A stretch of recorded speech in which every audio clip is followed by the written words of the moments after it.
Hi guys, welcome to another episode of Shenanigans with Friends. I am your girl Chris. I hope you guys had a great week.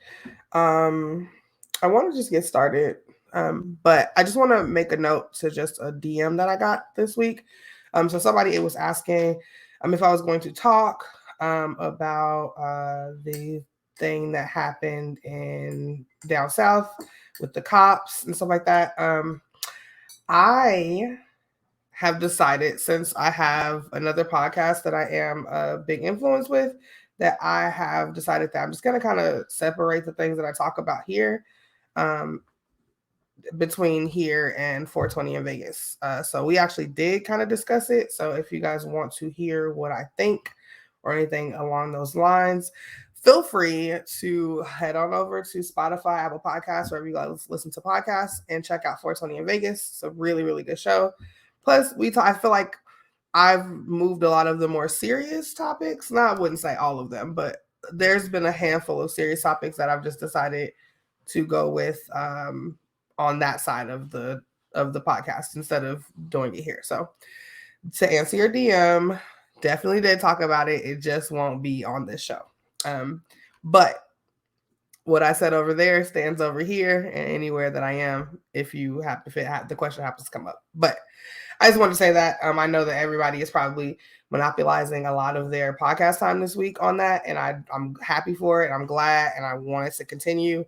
But I'm not gonna just monopolize every podcast that I have this week with it. So there's that. Okay, let's get into some topics. So I feel like this is a great one to start because I wouldn't say that I've ever like aspired to be Pamela Anderson or anything like that, right? Because like no, right? Okay, but do I aspire to leave such an impression on a nigga that after 12 days of being married and then having to know that years and years and years later, this guy is leaving her $10 million in his out of his will? He said whether she needs it or not. That's what he said. He is a film director, I believe, for producers. His name is John Peters. John without an H. I don't know. I'm not gonna tell you. Okay, so very quickly, I don't really trust niggas named John without an H. I guess you guys can ask me later why, but I just don't. Anyway, so like I said, he's her ex-husband. They were married for 12 whopping days. And he told Variety, I believe, he told them this week that, you know, he was in love with her or whatever. He first met her like in the late 90s or the late 80s. And then I guess she's moved into his house. Like, I don't really know how, like, I don't know how, like, actress shit goes, but apparently that's a thing. You just meet niggas and then you just move into the house. Anyway, okay. So she was living in his house in LA. She said, or he said, this is him talking, not her. But he basically said that, like, you know, I took care of her, I showered her with gifts, like I was in love with her. Whatever happened, nothing really ever like came of that. It was just he was her friend in some place to live. And then anyway, so like years later, I want to say maybe end of 2019, they reunited. They got married in January of 2020, and they split, I think, by February. So it was 20 days. So what's that? So January 20th to what, February 1st? Yeah. So basically that's what happened. So that's January 20th is the date that they had the private ceremony. So 12 days from that would be the 1st of February. Okay, anyway, you know, it wasn't like it was obviously just happened, so it wasn't ever really formalized. Like they didn't have a big wedding or anything like that.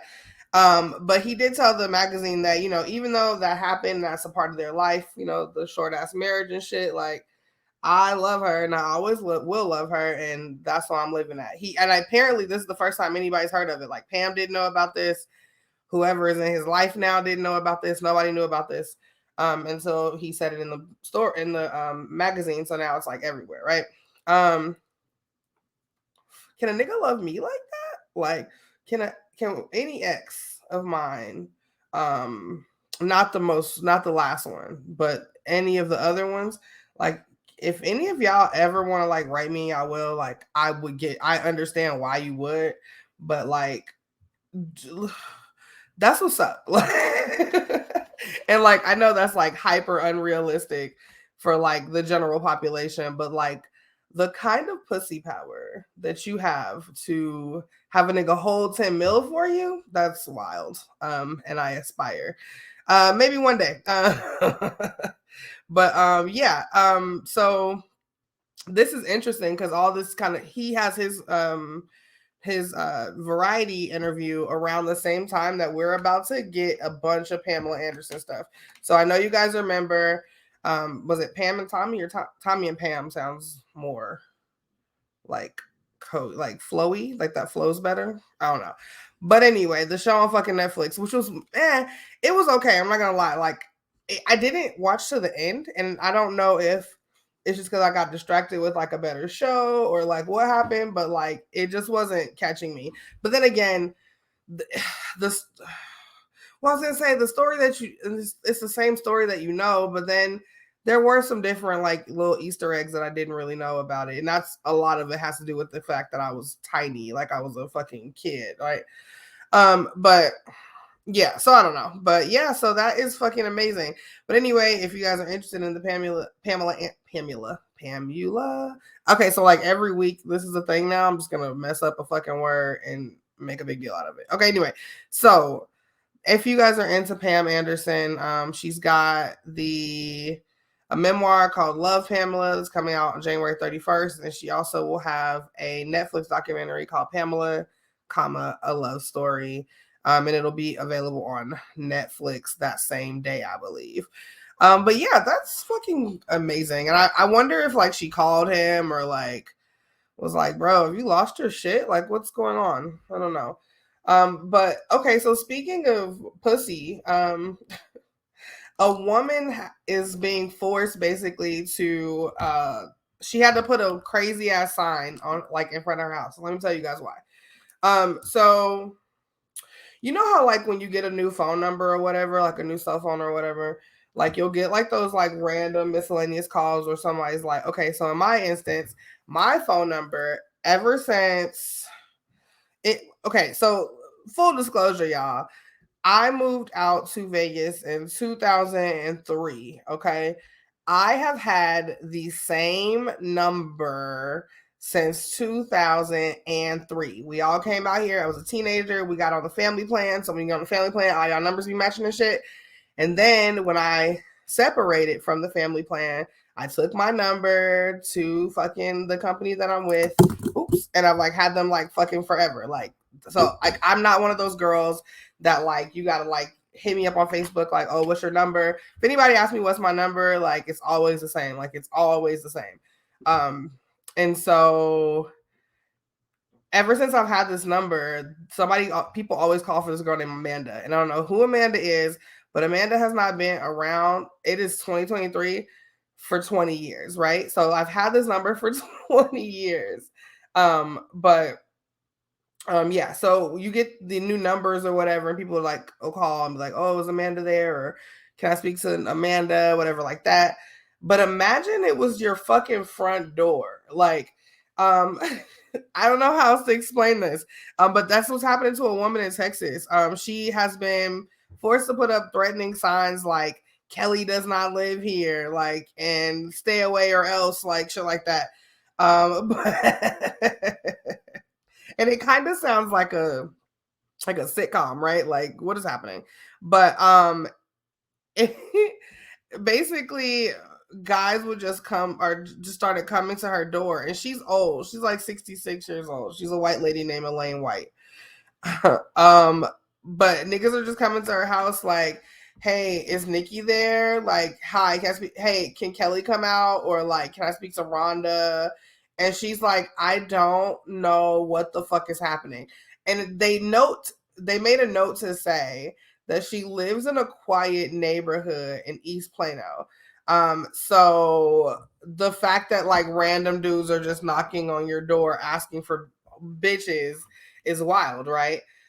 She says she's fucking just irritated and she just wants people to stay the fuck away from her house.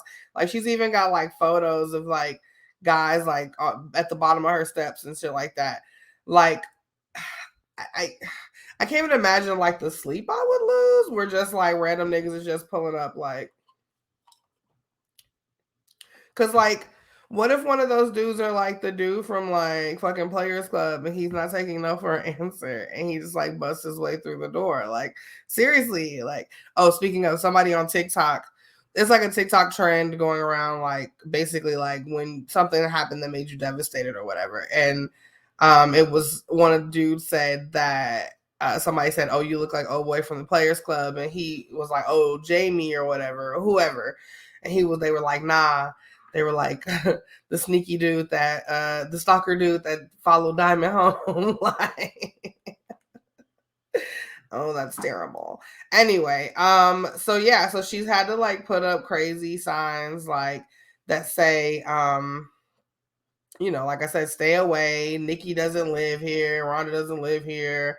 Um, and basically, she's not like knocking if that's what these girls did, their hustle. She's just simply asking to like go where do the hoes be at? Like the hoes don't be here. You know what I'm saying? But yeah, so she says that about 25 men have come to her house since this all started. But I'm interested to know, like, has the local fucking cops, like, have they looked into the possibility of like this being a prank or like somebody like posting this person's like address on fucking like Craigslist or something? Like, for real, like, because 25 people is a hell of a lot of people. And I'm not giving no interviews to no niggas that can't do anything for me. Like, I'm going to tell the police, and if the police don't answer that, I'm going to interview them with my fucking gun. Like, I'm not.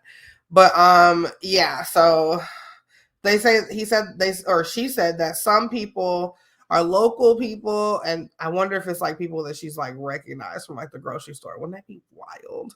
And she says that some people even took a 7-hour drive as far as away as Laredo, which I'm guessing is far as fuck from East Plano. But yeah, see, and it's always the same 3 names. It's giving somebody put your address on Backpage or something. Like, I don't know. Like, the police will come and like make the guys move, but I need to know what they're trying to do to stop this from happening. Let's see. Yeah, see? Okay, so that's what the cops said too. Like, your address might just been a number, address that they've used. But that's so fucking crazy. But she says she answered the door with her gun, so I'm hoping you do, girl, because that is out of control. Okay, let's move on. Speaking speaking speaking of people being held hostage at their home, Anna Delvey, our favorite scammer, besides Joanne, it's a couple things going on with her, right? So she's about to where do I start? Do I start with what she's about to do, or okay, so yeah, I'll start with what she's about to do. Okay, so if you guys don't know, go watch Inventing Anna on Netflix. It's great. And she basically a fucking con artist. She basically was poor and telling everybody that, or maybe not poor, but she was telling everybody she was mad, crazy, rich, and an heiress and all this shit, and she wasn't. But she's about to come up with a reality show, and it's supposed to be unscripted, which is kind of why I'm here for it, because if y'all know Anna, or if y'all have watched Inventing Anna or any of that, you guys you guys can see how fucking off the rails she can get, right? So she's about to have this reality show, and it's about to be called Delvey's Dinner Club. Sorry, y'all. And so basically, what it's about to be is like people just coming over to her apartment and just having dinner, and I guess she's just gonna be like asking questions or like, I don't know, getting up close and personal. But she says it's an invite only intimate dinners, right? She lives in East Village. And I just want y'all to know she just got released from ICE custody last year, okay? And she says, she wants to tell her own story at these dinners as opposed to letting Netflix tell them for her. Yeah, I don't know.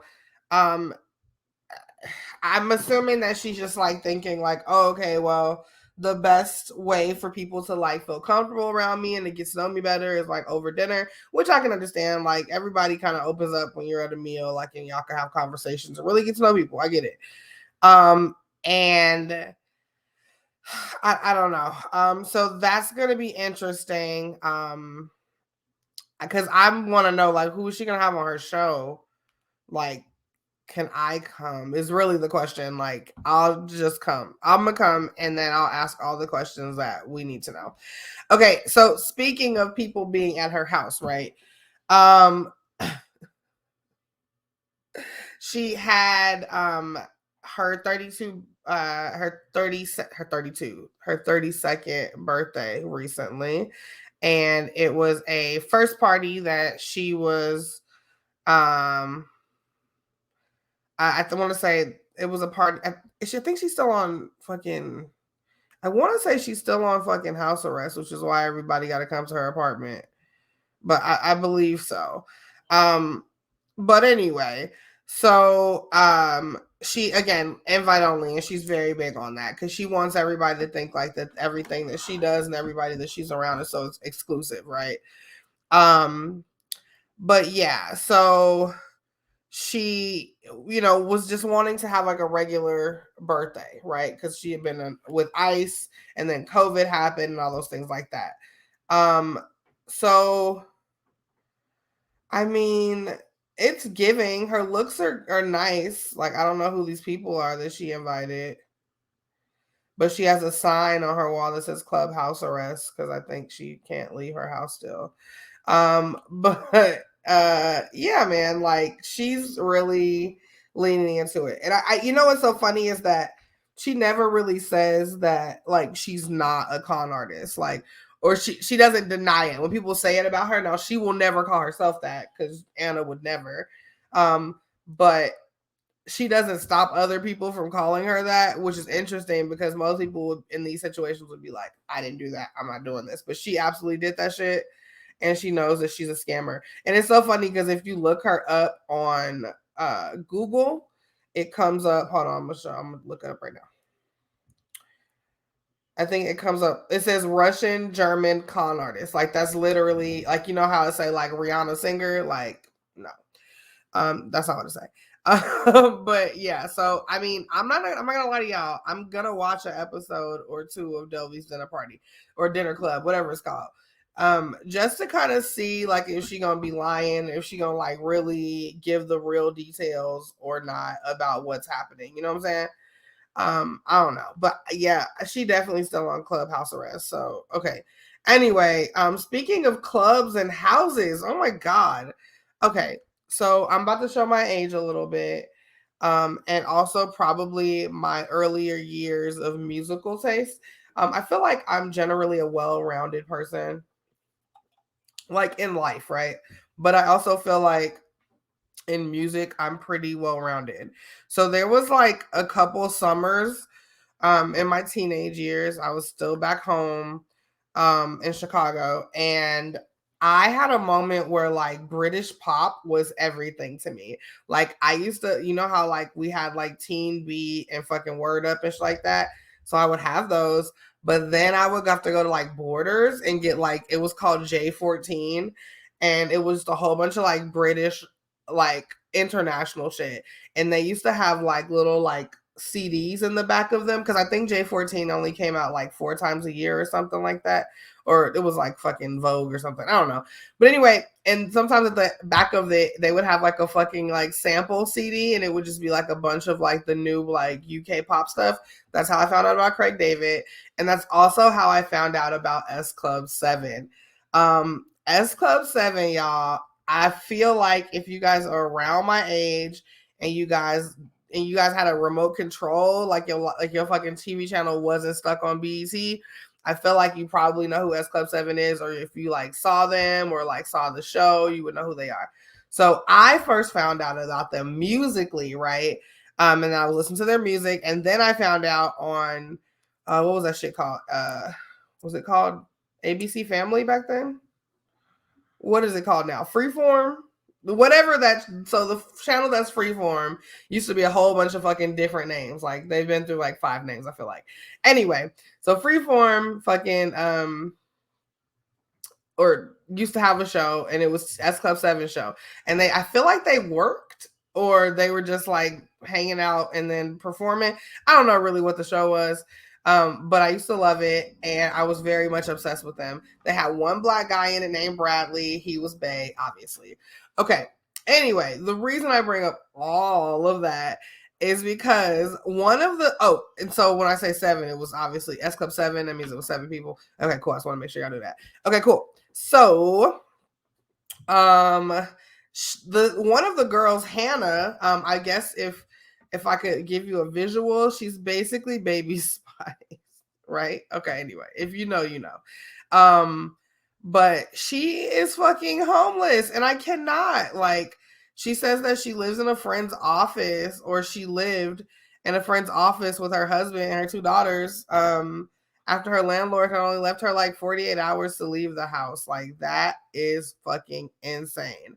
And sadly, that was how she spent her like time over the Christmas time, which is hella sad.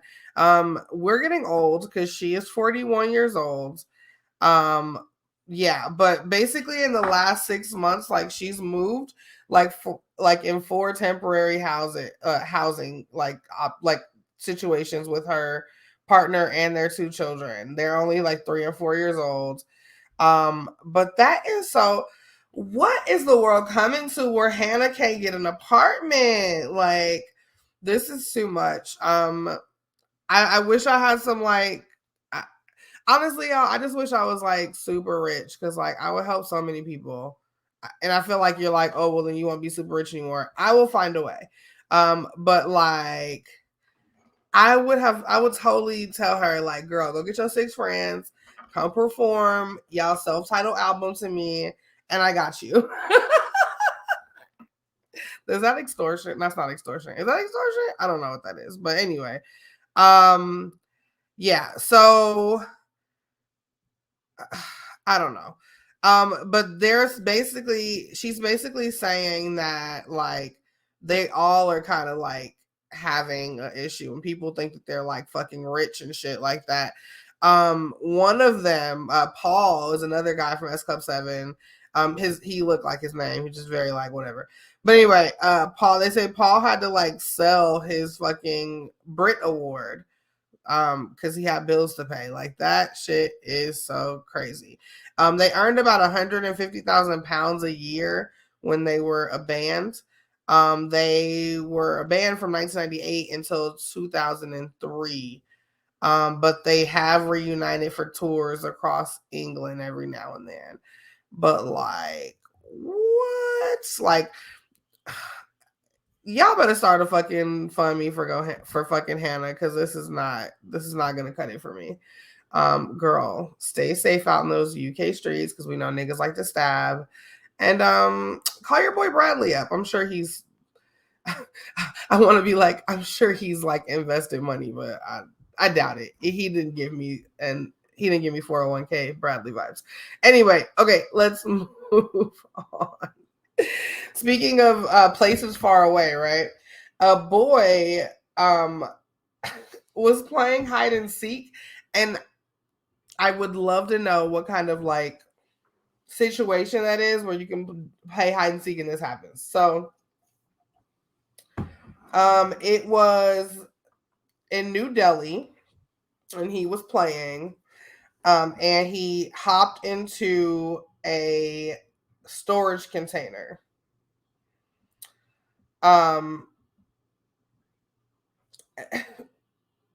He accidentally locked himself into the fucking storage container, and he basically, I don't even know, like, I don't know if he passed out or what the fuck happened, but that motherfucker went from New Delhi to a fucking ship port in Malaysia, okay?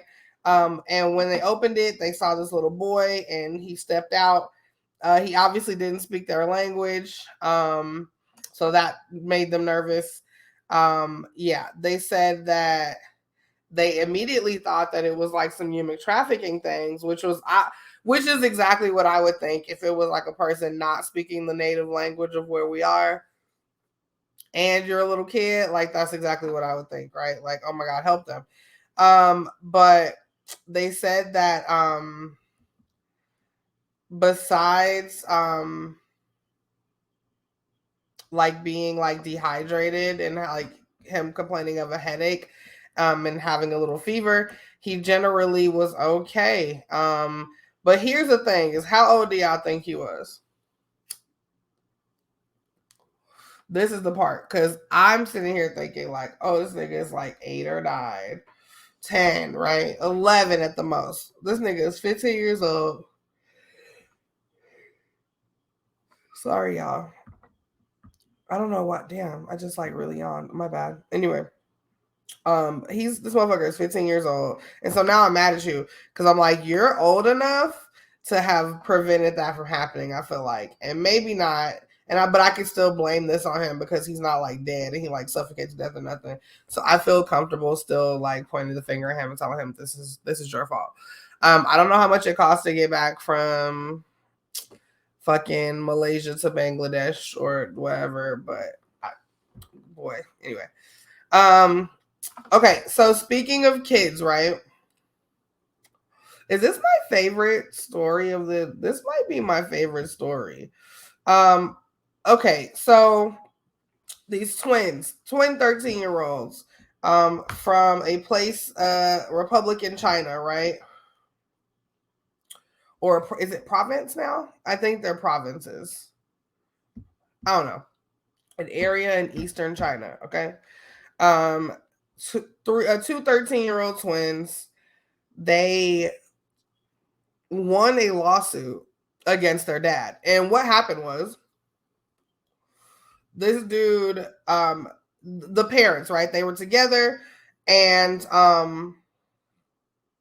the mother decided that she wanted a divorce, and so she left. When she left, she gave something called a red packet gift of 16,800 yen, which I think equals, hold on, let me find out. I think it's like $2,000. 2,500. So it's $2,500 that their mother gave them after the separation. I don't know if it was like for something specific. I don't know what it was. But basically,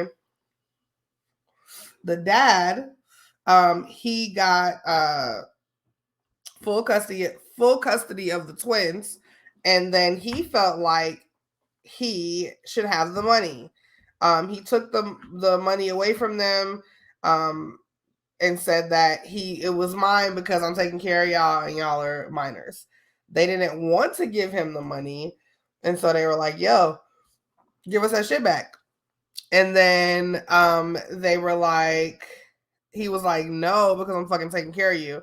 So they was like, okay, bet. So they called their mom. They was like, let me tell you what this nigga is doing. And she was like, go ahead, handle your business, because she clearly hates this nigga. And they filed a lawsuit with the local court at the end of last year demanding their money back from him. Because their mother agreed with their decision to file the lawsuit, the court was like, all right, cool, this is valid. And then on January 14th, about 2 weeks ago, they decided that money is legally theirs, and he must pay 8,000, half of it. So 1,000 to fucking, I'm trying to convert this for you. 1,000 to his son and 1,500 to his daughter within 15 fucking days, and he better come up with that money. I think that's my favorite fucking story of the week. Bitch better have my money, and I'm not mad about it. Like, listen, I'm not mad about it. And I know that the dad was hot when he got that subpoena. I know he was hot. And I know he was hot when a nigga banged the gavel on his ass. Like, and we're done, nigga. You got 14 days. Pay that shit up. Huh. Speaking of things that are hot, what can you guys know my favorite thing to like it's to like talk about with y'all is like fucking out of control foods, right? And like I have yet to come across any of this like out of control food that I would want to taste. And maybe that's why I'm picking these stories, because it's just like so out of control that like I would never fucking use like eat this shit. So like I have to share it with y'all. I don't really know. But okay, remember when we were all locked away and we couldn't come outside and stuff? Well, what was happening during that time was Mountain Dew. They were making this thing. I don't know. I don't even know how to explain it. I don't know how to say this nigga's name, but he's from fucking from Philly. Joel, is it Embiid? Anyway, he's on the Philly basketball team. He has collaborated with Mountain Dew, so if you guys need a finger to point or somewhere to blame, you guys can do that with Joel. I said Joel. Did I say Joel? I'm sorry. There was this Hispanic boy that went to high school with us, and his name was Joel, but it was just spelled Joel. So sometimes I see that and I want to accentuate. Okay. Anyway, so they are releasing the first. They're releasing the first soda inspired hot sauce. I don't know what to say. I don't know. So, and if you guys are wondering, well, which Mountain Dew? Do you just mean like the regular gross green or yellow one or whatever the fuck color that is? Because it's like toxic. No, it's our favorite Mountain Dew. It's literally the only Mountain Dew. The only reason Mountain Dew is still in fucking existence. Like, let's be real, is for fucking Baja Blast. We live for it. We love it. We need it, right? They took so long to come out with the cans and stuff. They took so long to come out with the cans that I don't even drink soda. And I never got a chance to get the fucking cans because I don't drink soda enough. So it doesn't make sense to have it in the house because then I'll just like drink it all and then I'll be mad about my skin. So I just don't. But like, I honestly, I think it's too dangerous to have Baja Blast in your house. I think that you need to be able to, that if you want it that bad, then you have to endure like fast food, like lines and stuff for it. Like if you want it that bad, like if you don't feel like you can sit in a fucking Taco Bell line for 20 minutes just for the soda or for whatever else you want to get, then you don't do it, right? That might be my one up for the week. I don't know. No, just kidding. But so they're gonna combine it, like I said, soda inspired hot sauce. They're combining they said the sweet citrusy I'm reading quote for quote, combining the sweet citrusy taste of Mountain Dew with the hot heat of habanero pepper. Like and apparently during the same time they made a spicy soda, so this is like flip-flop of what. So they have a hot sauce that's soda inspired, and then they had a soda that's hot. They released Mountain Dew Flamin' Hot inspired by Flamin' Hots, like obviously. So I don't know. I don't know what to say about this. It's like, it's almost like people just be playing in my face, like about like just wasting stuff. So it's really hard, but I don't know what to do here. But anyway, you can't get it from Taco Bell. You have to win it. It's only 750 bottles available in the batch, and you have to win it. Each bottle will be valued at $50. So if you win, I wouldn't taste it. Maybe just like sell it to somebody.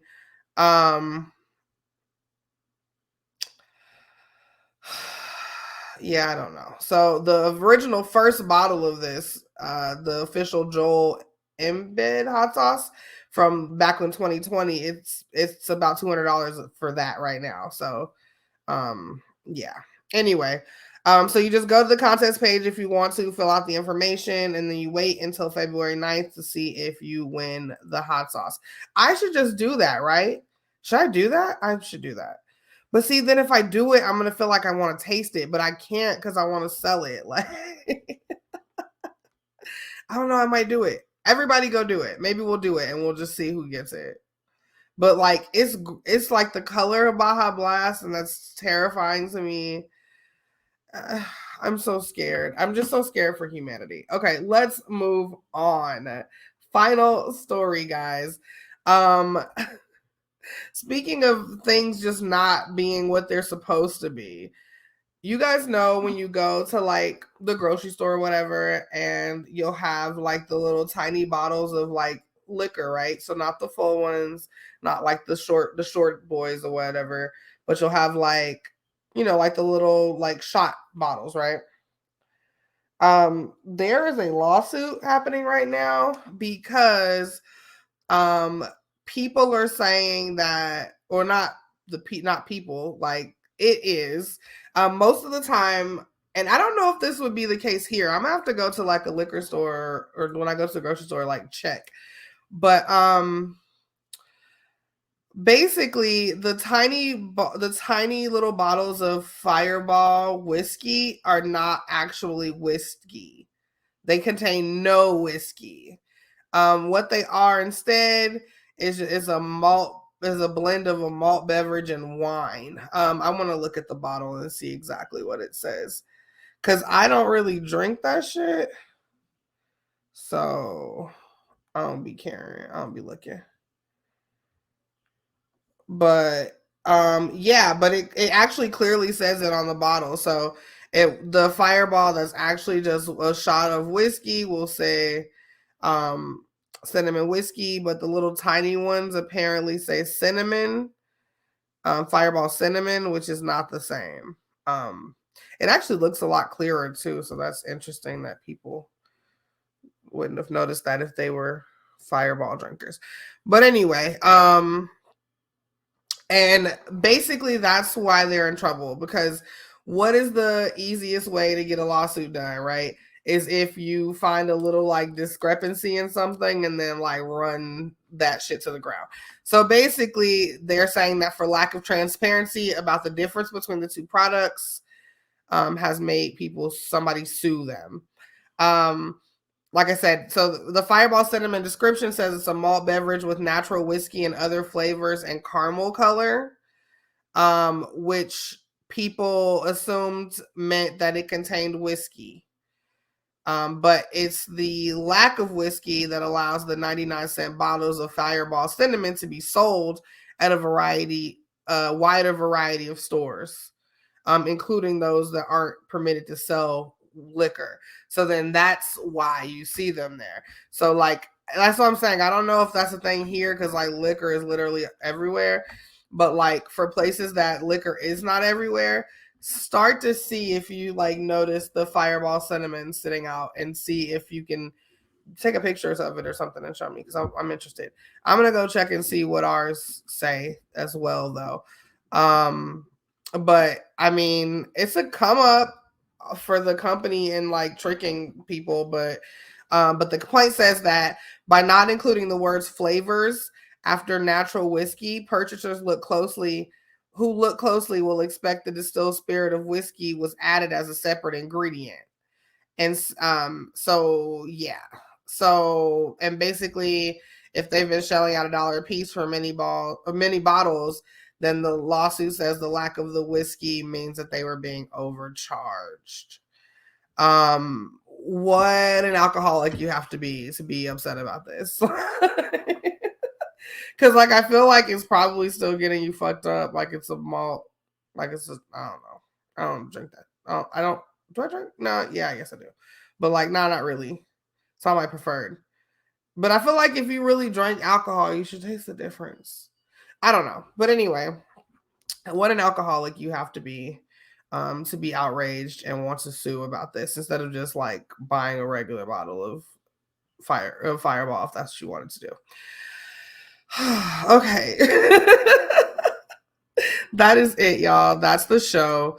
My one up for the week is not, it's not really a short and sweet one up for the week. It's like I have a screenshot of somebody on Twitter who is reading a book, and she didn't put, you know how some people on Twitter like be real secretive about the things they have and they don't want to tell people like what they're reading or like where they got stuff from. So that's what's happening here. But it's a page out of something, and I just want to read it, and then we'll end it. Okay.